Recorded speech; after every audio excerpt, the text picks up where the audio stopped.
Hi friends and welcome back to my YouTube channel. Ever you feel like math is playing tricks on you? Well, today we're busting a math myth that's got everyone confused. All right, let's crack this puzzle. Question is 17 minus 7, parentheses, 17 minus 7.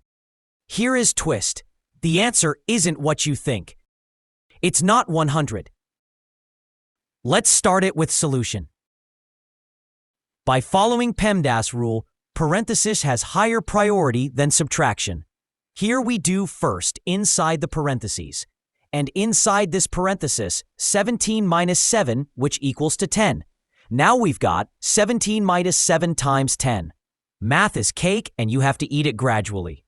Next up, again, multiplication has higher priority over subtraction. So 7 times 10 equals 70. That leaves us with 17 minus 70.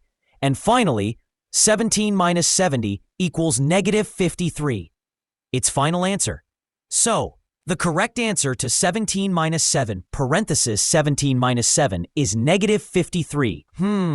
Mind-blowing, right? Mastering math is easy. Just keep doing it every day, and in the end, you'll become a genius. If this video didn't make your brain hurt, make sure to like and subscribe for more mind-bending math adventures.